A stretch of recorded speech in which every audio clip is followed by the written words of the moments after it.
Hello and welcome. So today, I'm actually going to be covering how I make my thumbnails. It was requested by someone off of Reddit, so they actually requested off the Aria one. So we'll be going over this one as well. But I originally want to go over my first one. So the reason I'm kind of going over it this way is because yes, I'm actually making more today. Have some video plans for the upcoming week, but I don't want to make a 20-minute video because that's usually how long it takes me to make these thumbnails from complete scratch.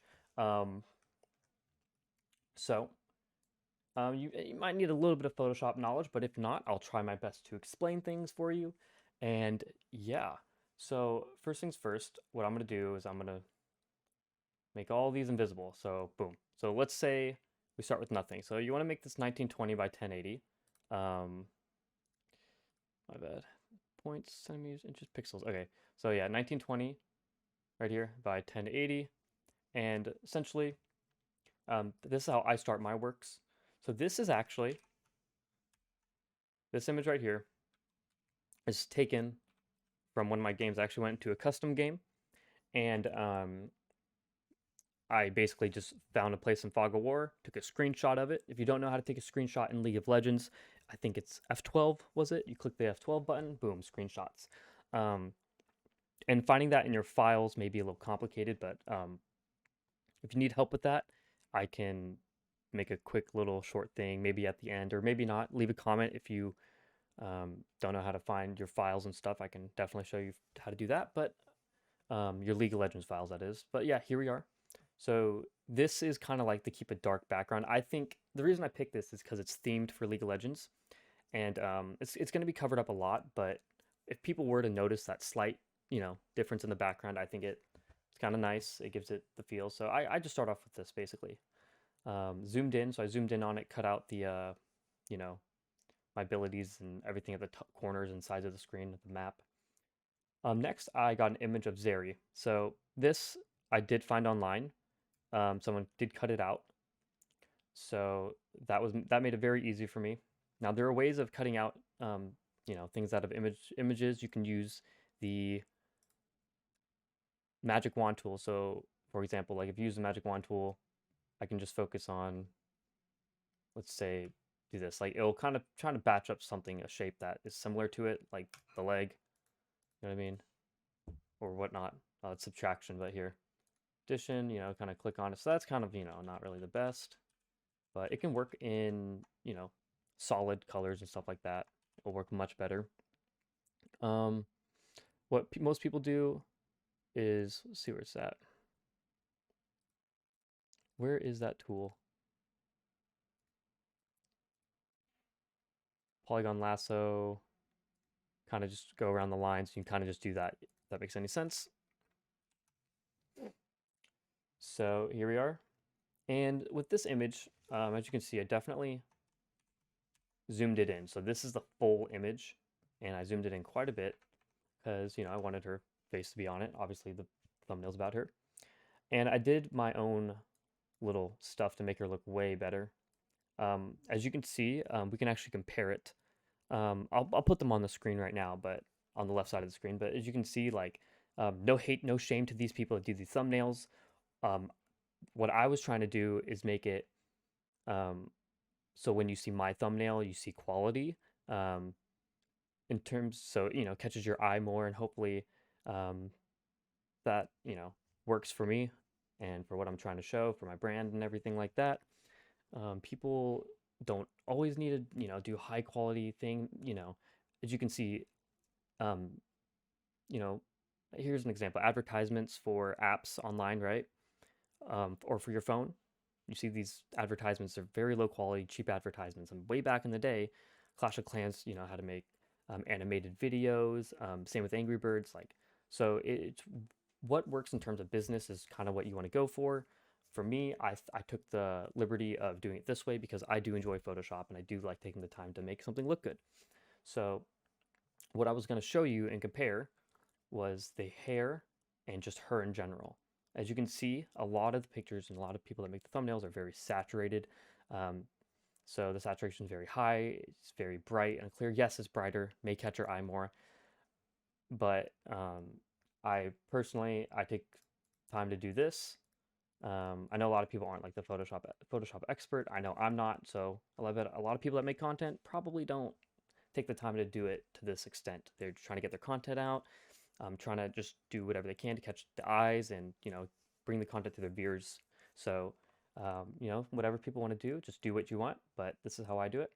So I do hue and saturation. And how you do this, um, let me show an example. So how you do this is, let's say, I'm going to group these together real quick. Actually, no, I'm not. I'll make a whole new, we'll do a whole new one. So let's open up a file. Let's open up, for example, we'll just do rune ends. We'll do this. So let's open this up, right? I'm going to unlock that. We have this image, and what we're trying to do is make it look different. So you can go here and adjustments, brightness, and all this stuff.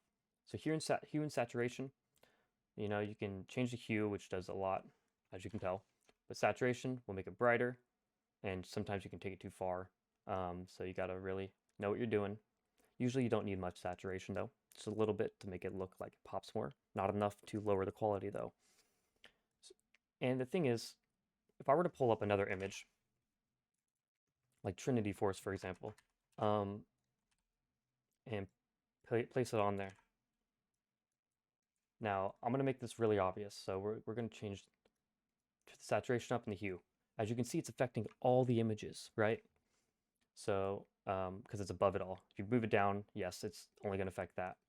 But, if you don't want it to affect multiple images, you just want it to affect the Trinity Force, you can hold the Alt button, go in between these layers on the right side, and click, and it links just to this one. So as you can see, it's this arrow right here on the layers, it's linked just to that. So that's a quick explanation for that one. So that's how I got these to only stay on her and not affect this background. Continuing on, what I actually did next, it wasn't adding this shadow. What you can use is use a brush, lower the opacity, and just kind of make a shadow. If you please, I kind of did something else, but I'm not going to go too in depth in that. It's up to you. We're trying to get the main stuff down, right? Then I got into the letters. So with the letters, what you want to do is you right click on it at the very top, blending options, or you can double click on the layer like that and it'll pop up the blending options. So what I did, some of these you can't really tell, like the bevel and all that, you can't really see it. Very slight difference, right? But the main stuff you really want to know is gradient overlay, outer glow, and I actually use glow. Usually people will use shadow, but the glow here is a black glow, and that makes the words way more readable behind a black background. And what you can do is do like inner glow, satin, inner shadow, stroke. Stroke is very important, so the stroke adds a black border around it.